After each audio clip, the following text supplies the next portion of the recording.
মা, তুমি কি সুন্দর ছড়া বলো। তুমি অনেক ছড়া জানো, তাই না মা?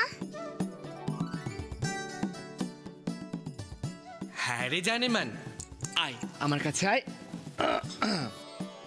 তোর মা তো ছড়া কাটাতে আমাদের মধ্যে ওস্তাদ। তোর মার ওই ছড়া কাটার জন্য লোকে আমাদেরকে আলাদা করে কত বকশিস দেয়। রানী, পেরাইজ দেয়, পেরাইজ। না রে লক্ষ্মী? হ্যাঁ তাই তো।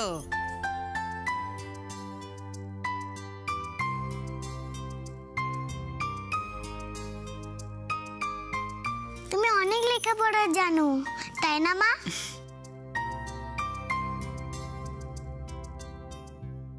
ইচ্ছা তো ছিল মা, কিন্তু আর হলো কই। ক্লাস 8-9-এ পড়তে পড়তেই জানাজানি হয়ে গেল। প্রথমে স্কুল থেকে বার করে দিলে, আর তারপরে বাড়ি থেকে একবারে রাস্তায় এসে নামলাম জানিস। আর তারপরে পেটের ভাত জোগাড় করতেই অস্থির, আর পড়াশোনাটা করব কখন? হ্যাঁ, কি জানা হয়ে গেল মা?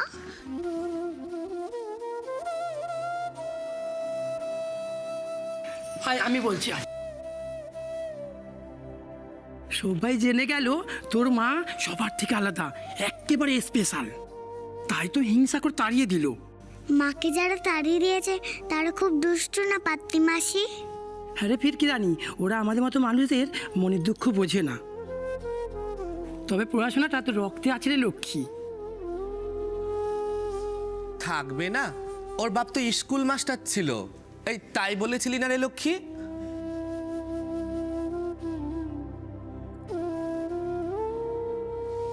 চিন্তা করো না মা, আমি যখন বড় হয়ে অনেক পড়াশোনা শিখবো তখন তোমাদেরকেও পড়াবো। তুই আমার সব কষ্টের পুরস্কার রে, আমার 7 রাজার ধন, 1 মানিক। সোনা,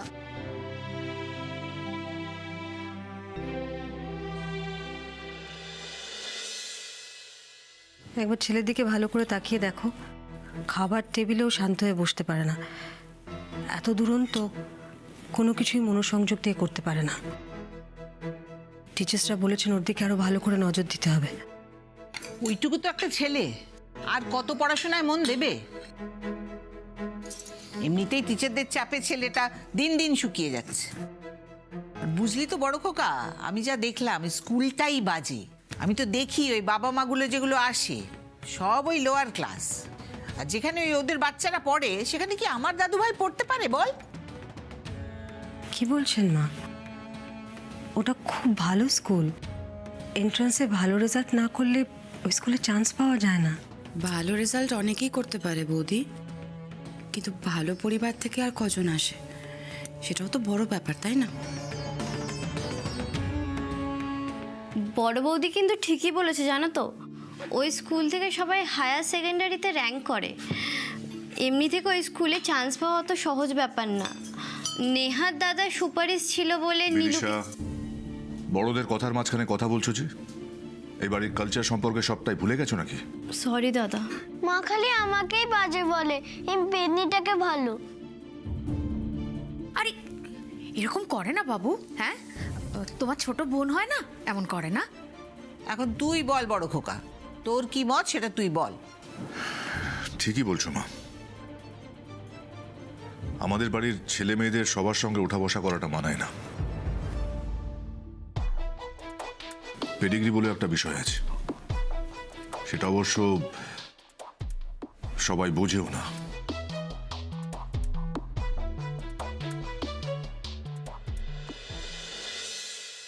এই শাড়িটায় না একটা সুতোর কাজ করে দাও না গো, সামনে চাপার স্বাদ তো ওকে দেব। স্বাদ? আচ্ছা সে আমি করে দেবো, তুমি রেখে যাও, কোনো অসুবিধা নেই। এই পার্বতী, রানী, সামনে তো চাপার স্বাদ, আমাদের কিন্তু অনেক দায়িত্ব। হ্যাঁ বাবা, হ্যাঁ আমার সব মনে আছে। দেখ গুরুমা তো এখন নেই, তা আমাদের নিজেদেরকেই সব আচার বিচার সব পালন করতে হবে। হ্যাঁ, মনে থাকে যেন।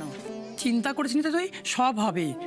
ওরা যেমন চাপার স্বাদ খাওয়াতে বলে আমাদের সম্মান দিয়েছে, আমরা ওদের মান রাখবো। কিন্তু চাপাটার জন্য মাঝে মাঝে খুব কষ্ট হয় জানো তো। কি জানি বাচ্চাটা হওয়ার পর কি অবস্থা থাকবেও। কেন? ওর বরটা এমনিতে খুব ভালো, কিন্তু একটু মিনি মুখো। মায়ের কথা শুধু ওঠে আর বসে। মায়ের সামনে কেমন যেন জড়ো সড়ো। শাশুড়িটাও তেমন, কি দজ্জাল কি দজ্জাল। কি বলেছে জানো? কি বলেছে রে? বলেছে ছেলে না হলে নাকি এবার ঘরে ঢুকতে দেবে না। এই কথা সে বলেছে? এত বড় তার আসপদ্দা এই শাশুড়ির সঙ্গে দেখা করা, শাশুড়ির ঠ্যাংটা ভেঙে করে হাতে ধরে দেবো। এই আমিও যাব তোর সঙ্গে। ওই শাশুড়িটাকে দেখলে না আমার গা রি রি করে জ্বলে। এমন একটা ভাব করে আমরা যেন জঙ্গল থেকে এসেছি। জঙ্গল তো মানুষের জঙ্গল, যা রাজা হলো ওই ভদ্রলোকগুলো। ছাড় তো এইসব কথা, চল চল, চাপার স্বাদ আছে, ঘরটাকে গিয়ে সাজাই আমরা। হ্যাঁ তা তো হবেই। আচ্ছা শোন, আমি ভাবছিলাম কি মা, আমাদের ও মা, কি মা? তোমার বর কি গো?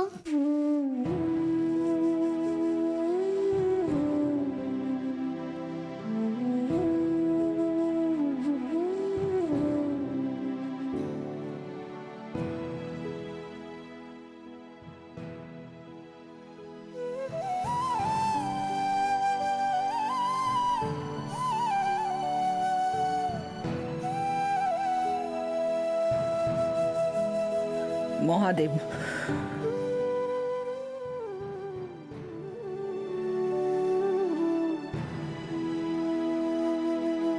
মহাদেব আমার বাবা।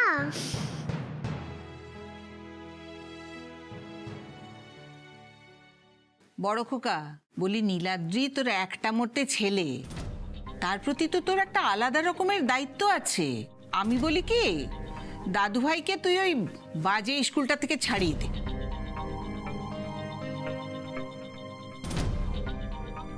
না, আমি কি বলছি সেটা তুই বুঝতে পারছিস তো?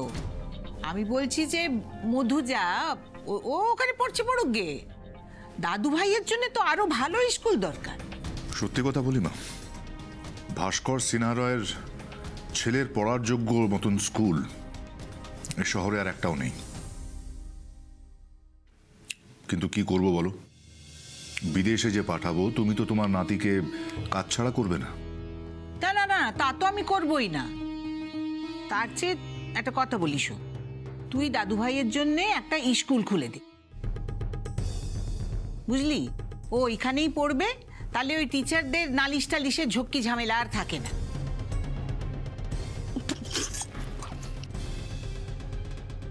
কি হলো, তুমি আবার এখানে দাঁড়িয়ে বোকার মতন হাসছো কেন? না না না, কিছু না। এসব আপনি কি বলছেন মা? বাবাইয়ের পড়াশোনায় মন নেই। আমাদের বড়দের উচিত ওকে শাসন করা, ওকে মন দিয়ে পড়াশোনা করতে বলা। তার বদলে এই সমস্ত কথা বলে কোথাও একটা ওর খারাপটাকেই তো প্রশ্রয় দেওয়া হচ্ছে। আর তাতে সব থেকে বেশি ক্ষতি তো আপনার নাতিরই হচ্ছে। বাস থামো তো তুমি, অত মন টন দিতে পারবে না আমার দাদু ভাই। আমার দাদু ভাইয়ের যতটা মন দিতে ইচ্ছে করবে ও ঠিক ততটাই মন দেবে, বাস।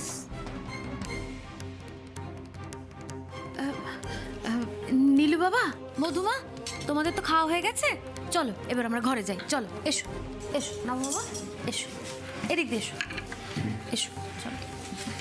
কিছু মনে করবেন না দাদা, নীলু তো বড়দিরও ছেলে, তাই না? তো ছেলের ব্যাপারে মায়েরও তো কিছু বলার অধিকার থাকে। তরিতা, যেটা বোঝো না সেটা নিয়ে কথা বলবে না, বুঝলে? আমাদের বাড়িতে এইসব সিদ্ধান্ত বরাবর ছেলেরাই নিয়ে এসছে, আর এখনো তাই হবে। হ্যাঁ ঠিক আছে দিদি, একদম ঠিক আছে। তাহলে আর নিয়ম ভঙ্গ করে কি লাভ? তবে হ্যাঁ, ওই তোমার নিজের ব্যাপারেও যেন ওই কথাটা মনে থাকে। আর ভুলে গেলে কোনো ক্ষতি নেই, আমি নিজের দায়িত্ব নিয়ে তোমায় মনে করিয়ে দেবো, ঠিক আছে?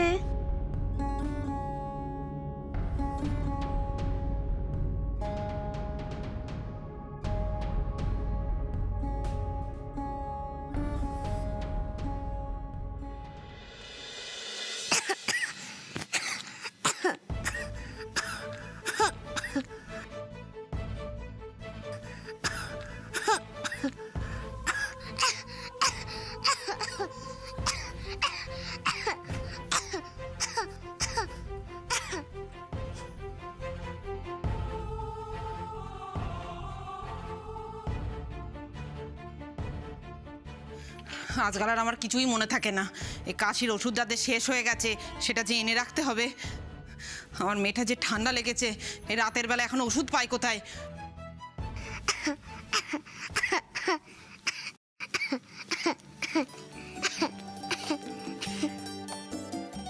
ও মা, এই লক্ষ্মী, এই তোর মেয়ের কিচ্ছু হয়নি রে, নকশা করছে। তবে রে দুত্তু, মায়েদের সাথে আর কি?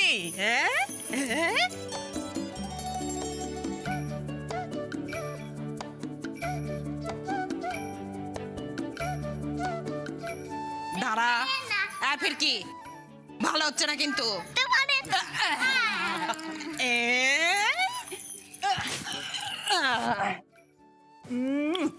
অনেক দুধ বানা হয়েছে মা, এবার তুমি শুয়ে পড়ো। তুমি না গল্প শোনালে আমার ঘুমই আসে না। গল্প শোনাবো তো মা, আগে তুমি শুয়ে পড়ো আর আমরা একটু খেয়ে আসি, তারপর চলো।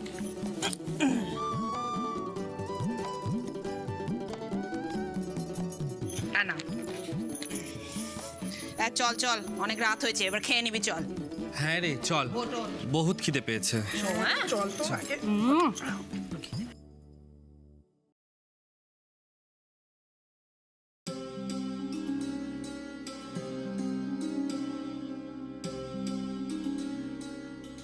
হ্যাঁ পার্বতী, তুই খাবি না?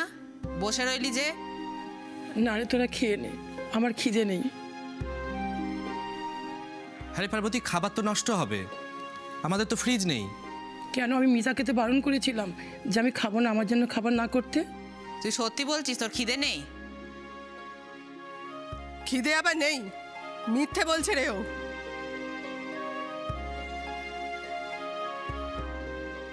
এই, তুই আমার ব্যাপারে একদম কথা বলতে আসবি না।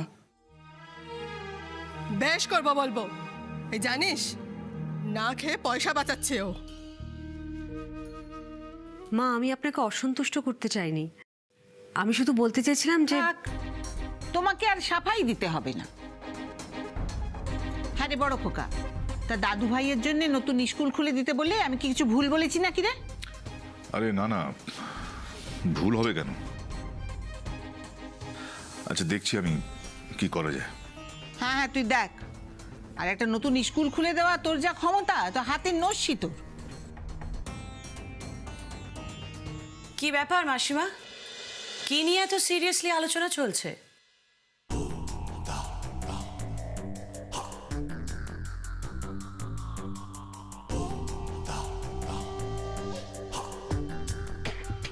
এসো রোমা, বসো এখানে।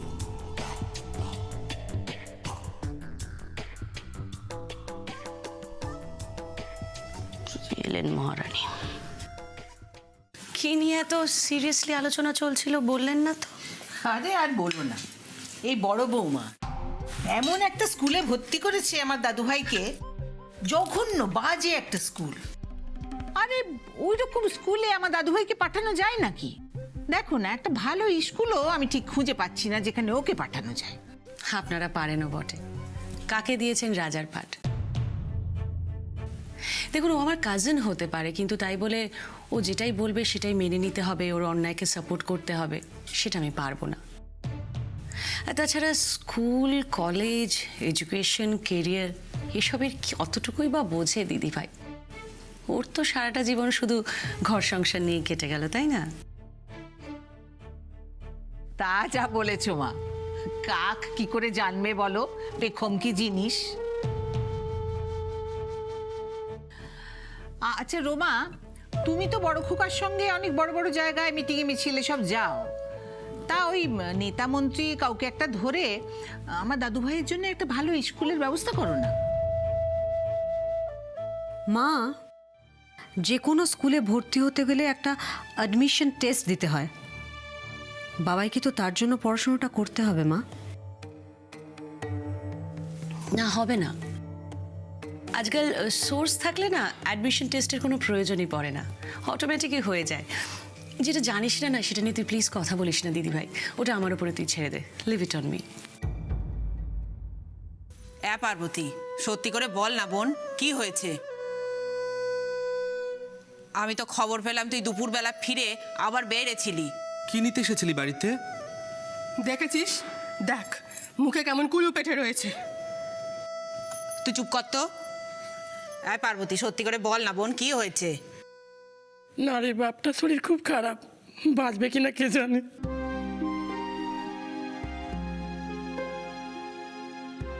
কে খবর দিল তোকে? এত বছরে তো তোর বাড়ি থেকে কেউ খোঁজ খবরও নেয়নি। শোন পার্বতী, তোর এক দাদা ছিল না? আর দাদা এখন বিয়ে করে আসল রূপটাই দেখে দিয়েছে। বউ ছাড়া কিছুই বোঝে না, বাবাকেও দেখে না। এতদিন যতটা পেরেছে নিজেই খেটেছে, বয়সও বেড়েছে, শরীরও ভেঙে গেছে। নিজেরই অন্ন জোটেনি পেটের, আর ওষুধ কি খাবে? তোর বাবা এখন কোথায় আছে? দেশে? না রে, দাদা এসে হাসপাতালে ভর্তি করে দিয়ে গেছে, আর আসে না। হাসপাতালে না টাকা দিলে চিকিৎসা বন্ধ করে দেবে। নিজের কাছে যেটুকু ছিল জমা দিয়েছে, বলছে ওখানে আরো টাকা লাগবে, না হলে। তোর বাবা এখন কেমন আছে? শুনলাম খুব একটা ভালো নেই। ওখানে ঢুকতে যাচ্ছিলাম, ওখানকার লোকজনগুলো আমাকে ঢুকতে দিল না। বারে বা, তোর কাছ থেকে রোকরা নিতে পারলো, আর বাপের সাথে একবার দেখা করতে দিতে পারলো না।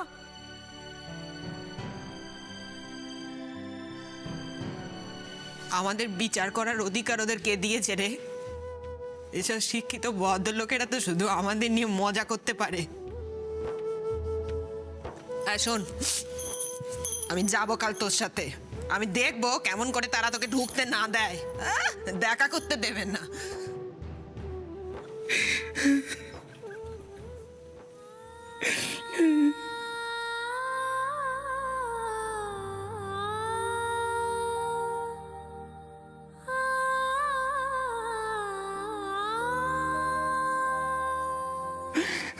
আর কেঁদো না পাত্তি মাসি, তুমি কাঁদলে আমারও কান্না পাচ্ছে। না ফিরকিরা নিয়ে আমি কাঁদবো না, আর কাঁদবো না। তোর বাপের যে শরীর খারাপ, আমাদের কেন বললি না বলতো? আমরা কি তোর পর? আমরা সবাই আছি রে তোর পাশে। পার্বতী, তুই এই জন্য খাবি না বলছিলি, তাই না? নে, খাবার এনেছি, খেয়ে নে।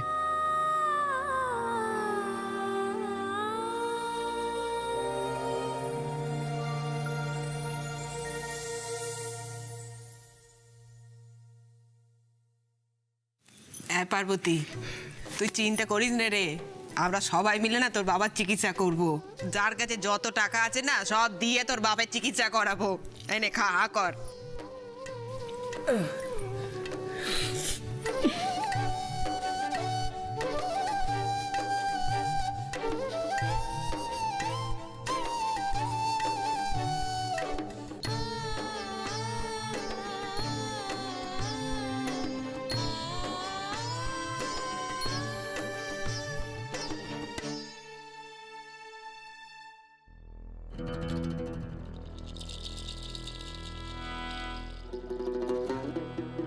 রোজ রোজ এভাবে খাবার নষ্ট করা বোধহয় উচিত নয়। আচ্ছা, সব ব্যাপারে তোমাকে একটা জ্ঞান দিতে হবে না? সারাদিন পরে ছেলেটা আমার খেতে বসেছে, তাকে একটু শান্তি মনে খেতেও তুমি দেবে না। এত বাজে স্বভাব না তোমার বড় বৌমা, কি বলবো আর। আর তোমার যদি অতই খারাপ লাগে, তো যা পড়ে আছে তুমি সেগুলো খেয়ে নাও চেটেপুটে। সত্যি দিদি ভাই, কোথায় কি কথা বলতে হয় না তুই এখনো শিখলি না, জানিস? না রে, আমার মনে হয় সেটা তোর শেখা উচিত। স্বামী স্ত্রী যখন কথা বলে, তখন তার মধ্যে বাইরের লোকের কথা বলাটা বোধ হয় উচিত নয়।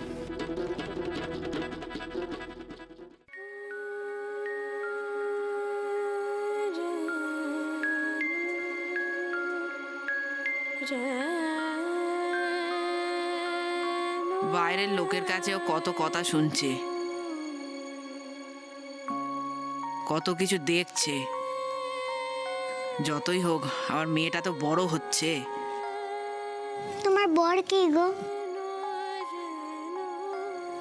মহাদেব আমার বাবা? লোকে বলে তোর সাথে আমার নাকি পেটের সম্পর্ক নেই, কিন্তু ছোট থেকে তুই তো আমার পেটের উপরেই ঘুমোস। হে ভগবান, তুমি বলো কেমন করে হলো না পেটের সম্পর্ক? এই মেয়েটাই তো আমার সব।